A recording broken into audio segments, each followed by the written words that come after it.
No. No, Really? cut. Alright, so we really wanted Luke to learn to ride his bike so he can come out on family days out with the rest of us. And also possibly progress to do his cycling badge with Cubs as well. And as you can see here, we just went out to the local car park Stop. Excellent. Yeah, just to learn the basics, and he done pretty well. As soon as he had learned all of those basics, we then went out on a more challenging route, a lot more lumpy and bumpy across all the mud and the stones, etc. And he went on pretty well. He did fall over quite a bit, but you know, he got there in the end. Oh. You can see there as he managed to get through them people, go down the hill using his brakes and go around the corners. He got a lot better, and then was ready for something a lot more challenging, going all the way to Mumbles Pier.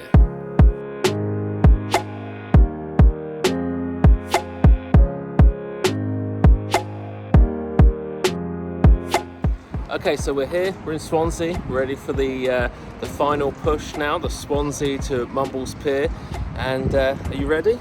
Yes. Okay, let's do it. Yeah.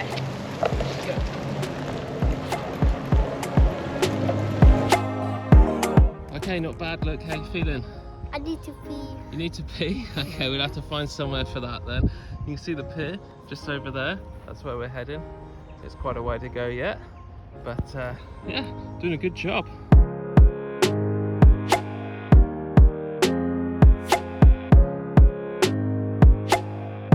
So unfortunately, it looks like we came to the end of the line for today. So we've got this dismount sign, and that sort of roadworks traffic goes on for quite a way, you know, and we've got to get back to the car because the car's in the car park. So that's about it for now, but we did come quite a way.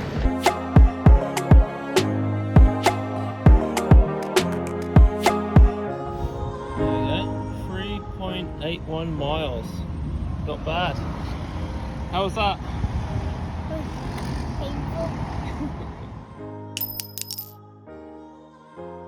Yes, Luke has actually written a book. So he began with just writing out some sort of characters that were going to be in his book. He's got quite a few characters here, as you can see. I'm not sure if he's going to actually be using all of these or which ones are the main ones, but he spent quite a while there going through the different characters. And then he used a notepad then to actually come up with some of the story. Now, I'm not sure if you can actually read that very well. I couldn't, so I told him to scrap that and instead do it on a computer. And that is where he came up with this copy right here. Now, this may look a little bit fancy, but this is just a template from the like Apple Pages app that it has there on his Mac. So this is all done. This is just a template. It looks fancy, but basically he just copied it in from Word. And what he did actually, to be quite honest with you, is he wrote it all out like from his notepad, and then just to check the spelling and grammar and everything, he ran it through ChatGPT. And then after that, he actually went and rewrote it again, just rewriting passages, adding bits to it, adding extra content, extra sort of, you know, people speaking, that sort of thing. And when I went to read it, I couldn't actually tell the difference between what Luke had wrote and what ChatGPT had wrote. It was absolutely seamless because he does read an awful lot of these types of books, the sort of historical adventure type books. So he's got really good, impressive writing style. I was certainly impressed. And I was so impressed, I thought it'd be really cool if I could just put that book into an AI program and have it make it into a little video. So it's kind of like an audio book that you can listen to right now. In a small camp nestled among the Norwegian mountains, British explorer Dr. Philip, or Phil as everyone called him, was on an extraordinary archaeological expedition. His lifelong passion for Vikings had led him to these icy peaks where melting glaciers revealed hidden treasures from centuries past. Phil's trusted companion on this adventure was David, a spirited Norwegian Boy Scout with a knack for uncovering ancient artifacts.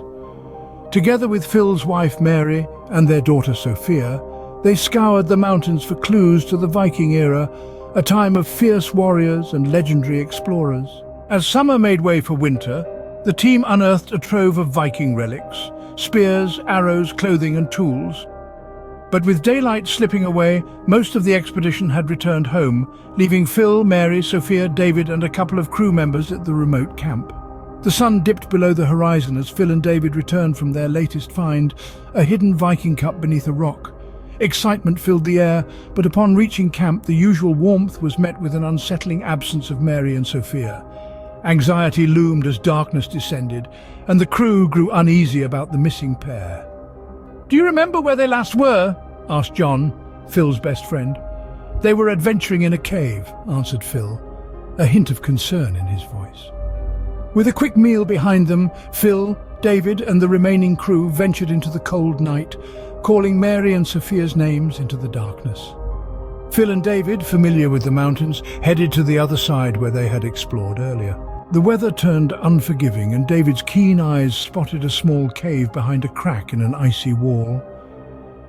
"That's the same cave Mary and Sophia were in," he exclaimed. The trio entered the cave, and in the dim light Phil found Sophia's camera filled with joyful family photos. But there was no sign of Mary and Sophia. David's excitement surged as he uncovered an ancient ram's horn adorned with silver decorations. Determined to signal Mary and Sophia, he took a deep breath and blew into the horn, creating a sound akin to a rhino stomping about. Suddenly the cave came alive with swirling lights and shadows, and they held on to each other as the ground vanished beneath them. "What's happening?" asked one of the crew members. "I've no idea, just hold on!" shouted Phil, as the tunnel of lights pulled them upward at a breathtaking speed. In the midst of confusion, Phil and the crew didn't have time to wonder where they would end up.